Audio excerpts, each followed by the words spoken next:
What is going on, Clippers fans? Welcome to the post-game hang over at youtube.com/@Clippers podcast after the Clippers get their ninth win over over the Orlando Magic that featured an incredible defensive performance, a great second half from James Harden, a really nice showing from Jordan Miller, which we're for sure going to touch on a little bit. Amir Coffey, absolutely again playing like the best contract in the NBA.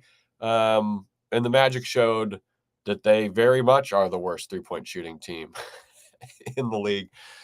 Michael Youn saying, such a nice game to watch. I don't know about that. I think the end result looks good, but there were parts of this game that were really ugly. The Clippers did have 24 turnovers in this game, which is gross, but it is a great win.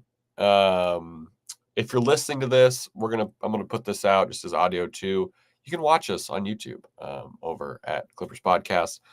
It's a great win. We are looking good other than the turnovers. They were gross tonight, but that's just kind of how things go.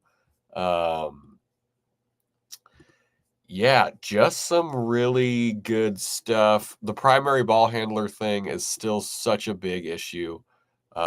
It's just not feasible. It's not.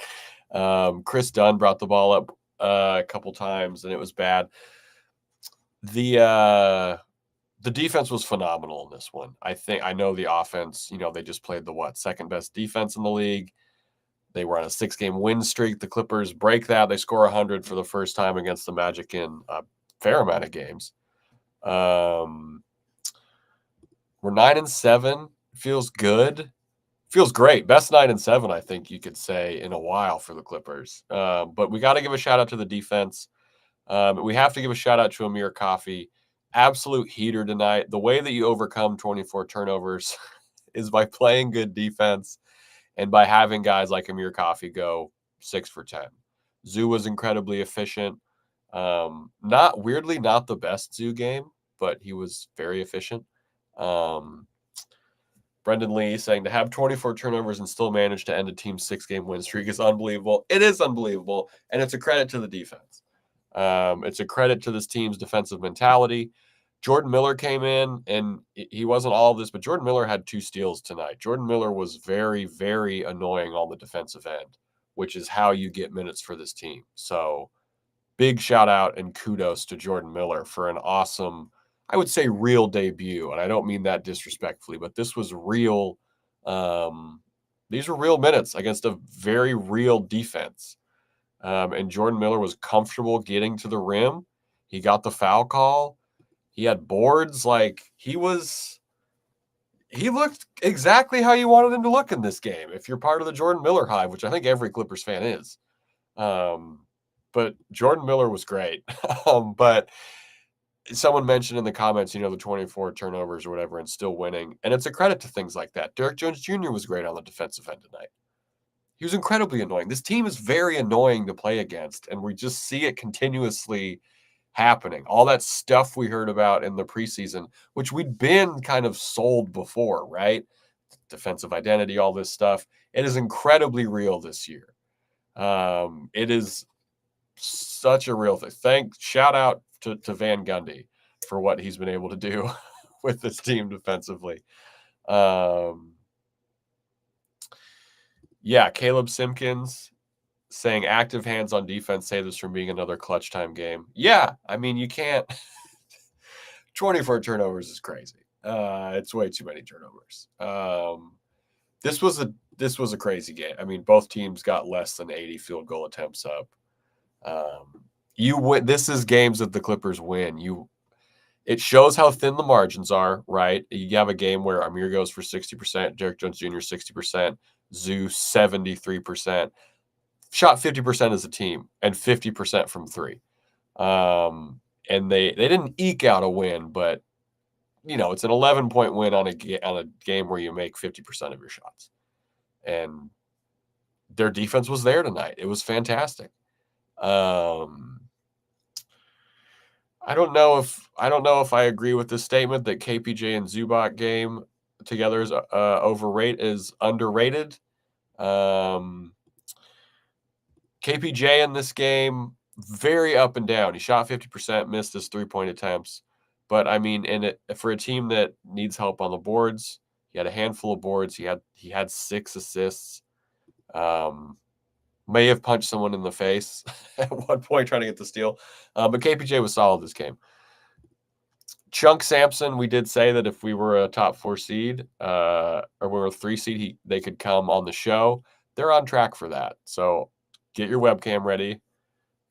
No idea how old it's going to be because that is an old term, I feel like.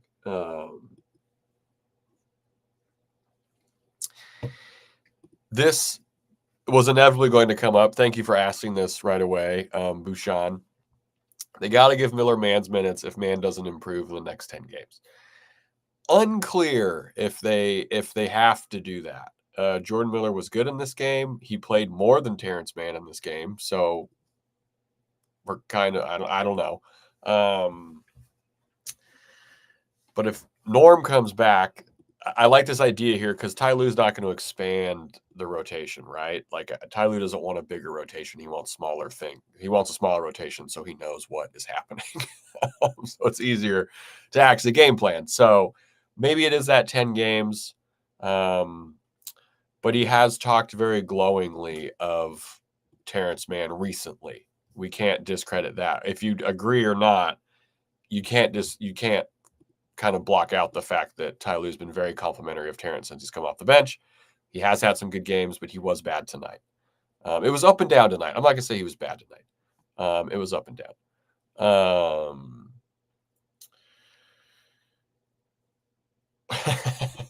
Renzo the Gamer says, I've seen enough. Let Mo Bamba shoot from the logo. We are getting some people in the chat talking about the Mo Bamba no hesitation 3. The man is a shooter. That is what he was built on. For better or for worse. It's good to see. The Clippers need that kind of weirdness, right? Michael Yoon's upset that I'm not giving KPJ enough love. I said he was good. The KPJ fans are very sensitive. KPJ was good in this game. I said it. Be okay with that. He had 3 turnovers. There was some good and some bad. And he is the backup point guard. I don't know what more people would want for KPJ's role. He played 20 minutes and he's the backup point guard and he had a good game.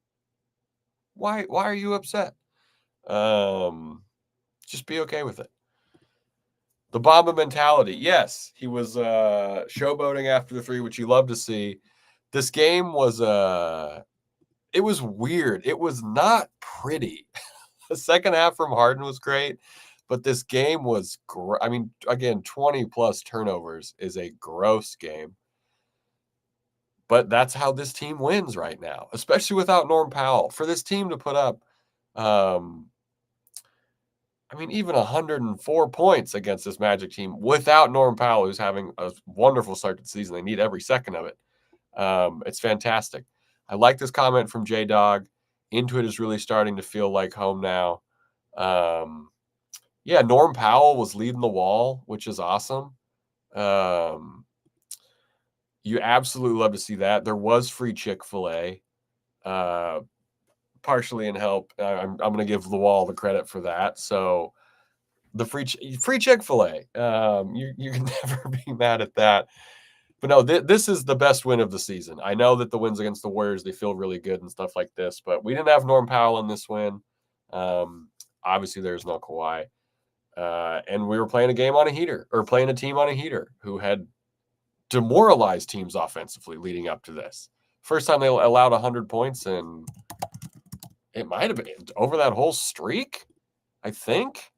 Yeah, that was the first time that they allowed 100 points since November 6th. It's against the Pacers. So a credit to this team to find buckets, right?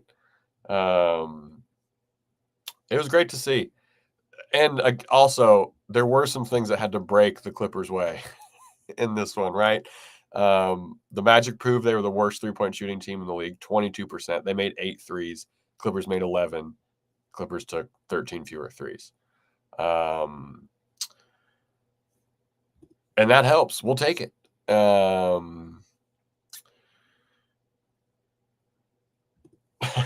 like this. What's up, Logan? Logan in the chat saying, I know we're trying to figure ourselves out waiting on Kawhi, but at least we are not the Philadelphia 76ers. Absolutely. 9-7 with this schedule, without Kawhi and without Norm. Who knows if Norm's going to be back on Friday? I don't want to rain on anyone's parade, but hamstring strains, what this team, I think, are going to be treated very seriously.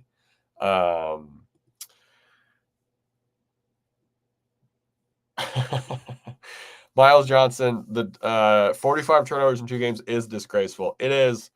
That's where we're at, man. There's only so many things that we can like.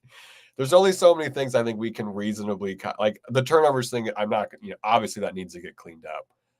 It is disgraceful, but there's nothing disgraceful, really disgraceful, if the team is winning right now. That's the way this team is built. And that's where we're at, right? The disgraceful wins, market. Thank you, Jeremy Mormon, saying Norm is out Friday. That makes total sense. We'll take disgraceful wins. That's what this team needs. What did Ty say? First to 80 tonight, which can't believe that it went as high as it did.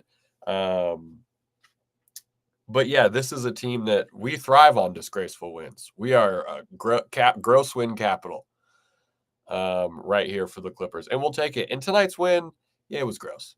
20 plus turnovers, it's a gross win. But there were a lot of good things. Amir Coffey's confidence. Amir Coffey looked good with the starters.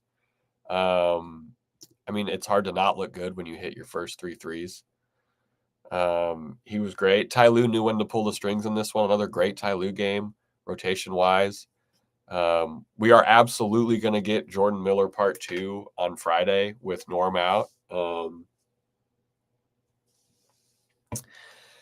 His defensive, yes, thank you, Quentin. His defensive play was needed. You need my other co-host, Will Updike. Usually the show is 3 of us: Will Updike, Adam Osland, and myself. Adam's over on Clippers Talk. Will, I think, is just hanging out.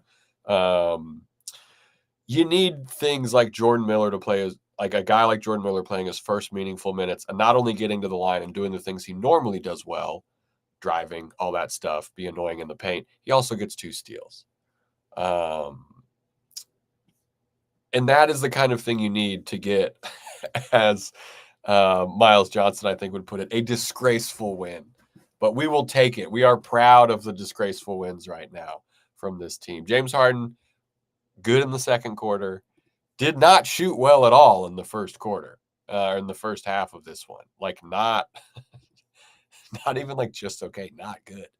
But he was 50% in the second half, which you love to see. Getting Twitter updates. Appreciate this, Logan. There we go. Ty Lue given the highest praise you're going to see Ty Lue give a young guy. I thought overall he was pretty good. He was solid, said Ty Lue. We'll take it. And David Booker in the comments saying, I felt like Miller needed more time. Am I wrong? I don't know if you're wrong, but they got the win. Again, it's hard for me to nitpick things when the team wins. The 24 turnovers is not nitpicking. That is something that needs to get figured out. Absolutely. But the Miller thing, it's his first real minutes. It's a very good defense. I think his minutes was fine. He got more than Terrence Mann, technically. If you look at it on a seconds basis, he got it more. Haven't even talked about him yet. Great call, Metal Slug 26. Derek Jones Jr. was feeling it tonight. He was great on defense. And it was just, everyone kind of did everything they usually do well, which was awesome. Katsuya Baller. The KPJ experience is a roller coaster. Absolutely fair to say. I could not agree more. He does a lot of the things his team needs. He rebounds the ball well. He's been able to his assists look good, but it's a roller coaster. Credit to him. This is a team that's kind of set up to stifle a guy whose offensive game is like Kevin Porter Jr.'s, but we know he's not going to stop shooting. It is a roller coaster. It's odd. We'll take it. Again, it's hard to nitpick stuff in a win like this. It's nice. I don't know what else to say. 9-7 with this schedule. No Kawhi, no Norm. Who again is out Friday. I'm a little worried about Friday, given the NBA Cup's just not kind to the Clippers so far. But they can hang their hat on the best win of the season tonight. And I'll listen to you argue if the Warriors win is one of those two is better. But this was, you look at what this Orlando team had done defensively leading up to this game. It's great to see. And we didn't even, I don't know. There's a lot of good in this game. There was a lot of bad, obviously. The turnovers, bad. Bones Highland seemingly totally out of the rotation. But I like this. Scott Tran saying, like that everyone stepped up tonight with Norm out. Couldn't agree more. They did step up, and that comes from that starts with that defensive mentality and that stuff that they worked on in the preseason, in the training camps and stuff like that. So what we were sold in the preseason is happening right now. They shut down Wagner, basically half of his points per game, which is awesome. They did shoot horribly wrong, or horribly, which credit to our defense for sure.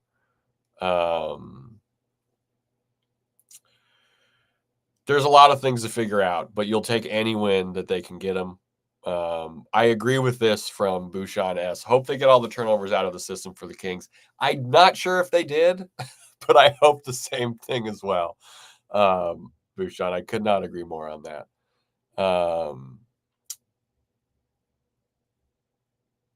We're going to see what happens down the road with this Clippers team. Brendan Lee in the chat doing his best Will Updike impression. Will Updike not here. I'm about to jet out in a couple minutes too. Some are saying this is our year. I'm not one of those people, but we'll see. Dunn's defense tonight made Wagner look super uncomfortable. Yes, Dunn was a bully in the paint too. Dunn literally jump stop shoved a guy on the Magic out of the way, and he got his bucket. He was not very efficient tonight. The 1-3 that Dunn hit was very important. We needed it, just in terms of kind of stepping on their throat wise.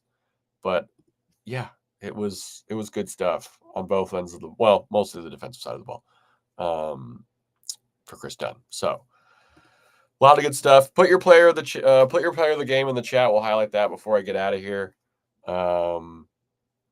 Yeah, the Clippers are playing the Kings on Friday. Yeah, there's some loose handles. Put your player of the game in the chat, then I'm going to head out of here. Renzo the Gamer saying, I don't understand when Zubac is scoring on multiple plays. They just go away from it for a couple of minutes. I agree. It is confusing. He missed the bunny. He missed I think just one bunny tonight. He only missed 2 shots. But yeah, it was, it's weird. The Zoo game flow is very weird. He missed 3 shots, excuse me, but they were all very close to the rim, obviously. Jonathan Ang saying player of the game is the Folger Soldier for them tonight. Hard to argue with that. Stepped up in the first half. It was fantastic to see. Cooled off in the second, but what can you expect after that first half? I think Amir Coffey is a great player of the game choice. I think we've talked about it a little bit. Oh man, I don't know. It's kind of tough in this one. I think Amir might have had it. Incredible, a very good second half from James Harden. He was a foul line merchant, which is not fun to watch necessarily, but is very needed in a game like this. Second half, Harden might have me putting Harden over Amir. Harden had 11, 5, and 2 in the second half with fewer turnovers. Brendan Lee saying, gotta be Amir. Renzo the Gamer saying, Chris Dunn just for the defense. I respect that. Katsuya Baller, the Brewmaster. Chat is leaning hard towards Amir Coffey, and no one's going to argue. Not going to argue with that over here at all. Cameron, I need you actually to report back. Either comment on this video or tweet at us at Clippers Pod how the K-Town barbecue chicken and waffle fries are. I'm sure they're great, but please let us know. We will appreciate that.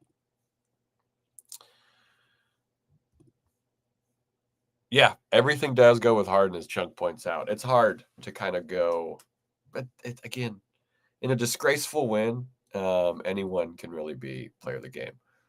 Metal Slug, great game. Saying triple shot coffee, hard to argue with that. All right, I am heading out, y'all. Thanks for hanging out in the chat. If you're new to this, usually go check out our other videos. Usually it's myself, William Updike, and Adam Osland. We appreciate it. Cameron, thank you for the food report. We do appreciate that. There's a lot to talk about. We're going to probably do a full episode Saturday, I think, depending on what the schedules are. If not, we'll be doing like a live or something. Definitely after the 76ers game on Sunday. Hope everyone has a great weird end of the year. Check us out anywhere you get podcasts. I'm going to put this out as audio too if you missed this. If you're listening to this later and you want to hang out after a game, find us at youtube.com/@ClippersPodcast and on Twitter @ClippersPod.